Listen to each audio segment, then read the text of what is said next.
Dans une ferveur populaire rarement égalée, la ville de Cabinda, chef-lieu de la province de Lomami, a vibré ce mardi 1er juillet 2025 au rythme d'une marche citoyenne historique organisée par l'Union sacrée de la Nation sous le leadership du gouverneur Maître Iran Van Kalombo Moussoko en soutien à l'accord de paix signé entre la République démocratique du Congo et le Rwanda le 27 juin dernier aux États-Unis d'Amérique. Nous avons un sentiment de joie.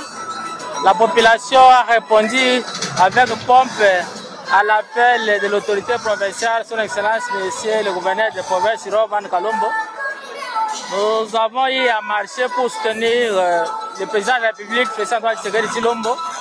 Il a eu à signer l'accord de paix. Nous avions décidé de faire à l'invitation de l'autorité provinciale pour soutenir cet accord, puisque le gouvernement provincial de Lomami a jugé bon ensemble avec le pouvoir central pour soutenir les chefs de l'État, ainsi que l'accord signé entre notre pays, la République démocratique du Congo, et la République du Rwanda, sous l'égide des États-Unis d'Amérique. La mobilisation, aussi soudaine que massive, a surpris plus d'un. Partie de la paroisse Sainte-Marie de Cabinda, la foule compacte a parcouru la principale artère de la ville jusqu'au gouvernorat de Provence dans une ambiance empreinte de patriotisme, de chants d'espoir et de messages de paix. Nous voudrions que cet accord vienne nous soulager pour une paix durable qui est celui recherché par tous les Congolais dans leur ensemble. Cette marche de grande envergure a réuni l'ensemble des couches sociopolitiques de la Lomami, confessions religieuses, la société civile, la jeunesse et des femmes engagées.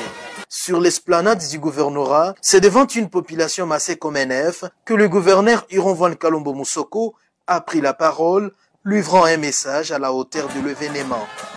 Sans détour, l'histoire retiendra que, sous son leadership clairvoyant, notre nation vient de franchir une étape décisive avec la signature de l'accord de paix à Washington, intervenu ce 27 juin 2025 entre les gouvernements de la République démocratique du Congo et de la République du Rwanda, un acte diplomatique de haute facture, porteur d'espoir pour des milliers de nos compatriotes victimes de conflits armés, des violences et de l'instabilité dans la partie est du pays. Cet accord, fruit d'un engagement patriotique et d'un travail diplomatique d'envergure mené avec sagesse, finesse et persévérance, vient consacrer aujourd'hui la primauté de la paix sur les chaos, du dialogue sur la violence et du droit sur l'arbitraire. Le gouverneur a salué aussi les courages politiques du chef de l'État, Félix Tshisekedi, son sens élevé, ainsi que les efforts diplomatiques menés au plus haut niveau pour restaurer la paix en RDC. Au nom du gouvernement provincial de Lomami et en ma qualité de gouverneur de province, je rends mes hommages les plus déférents à son Excellence Félix Antoine Tshisekedi Tshilombo, président de la République, chef de l'État, commandant suprême des forces armées de la République démocratique du Congo et de la police nationale congolaise, pour sa lucidité, sa bravoure, sa détermination et sa vision stratégique au profit du respect de l'intégrité territoriale et de la souveraineté de notre pays. Il n'a pas manqué de remercier également la ministre des Affaires étrangères, Thérèse Kaikwamba Wagner, pour son implication dans cette dynamique pacificatrice. Par la même occasion, je salue l'implication active du gouvernement central à travers son Excellence Madame la ministre d'État, ministre des Affaires étrangères, je cite Thérèse Kaikwamba Wagner, dans ses combats patriotiques et cette noble œuvre de la pacification. Mesdames et messieurs, chers Lomamiens, avant de clore mon propos, je tiens à reconnaître l'importance capitale de cette avancée diplomatique pour la restauration de la paix, de la sécurité sur l'ensemble du territoire national et très particulièrement dans la partie est de la RDC. Je salue les percées diplomatiques réalisées à l'échiquier régional, continental et international par les autorités nationales.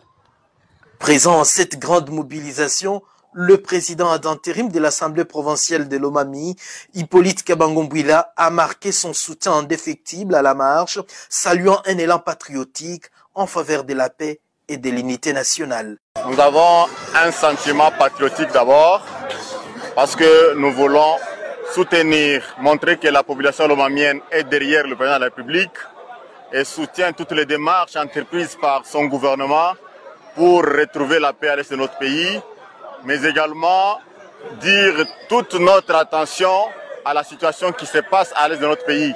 Parce que, comme vous le savez, il y en a assez. Nous en avons assez de violence. Il fallait que Félix-Antoine Tshisekedi Tshilombo vienne au pouvoir pour que le pays enfin souffle et voie une lueur d'espoir vers la paix dans notre pays. Nous demandons à notre base de rester vigilants. Le chef de l'État a besoin du soutien de tout son peuple. Il a besoin du soutien des mamans, des papas, de la jeunesse tout entière pour que nous restions vigilants et que l'ennemi ne puisse plus venir nous mentir ou nous manipuler et aller dans le sens de détruire la paix qu'il est en train de construire petit à petit. Les participants ont également pris la parole, saluant cette avancée diplomatique majeure et appelant à la sauvegarde de la souveraineté nationale. Vous savez très bien qu'on venait de signer l'accord de la paix aux États-Unis. Cette paix qui va être très bénéfique pour nous, la République démocratique du Congo. Nous avons marché pour soutenir notre chef de l'État, son Excellence Félix-Antoine Tshisekedi Tshilombo, pour ses efforts menés. Nous avons marché dans le cadre de l'union sacrée de la nation. Voilà, je remercie très sincèrement la population de la ville de Cabinda qui a toujours répondu promptement. Avec cette marche historique, la Lomami réaffirme haut et fort son attachement à la paix, à la vision du chef de l'État et à l'avenir d'un Congo réconcilié avec lui-même.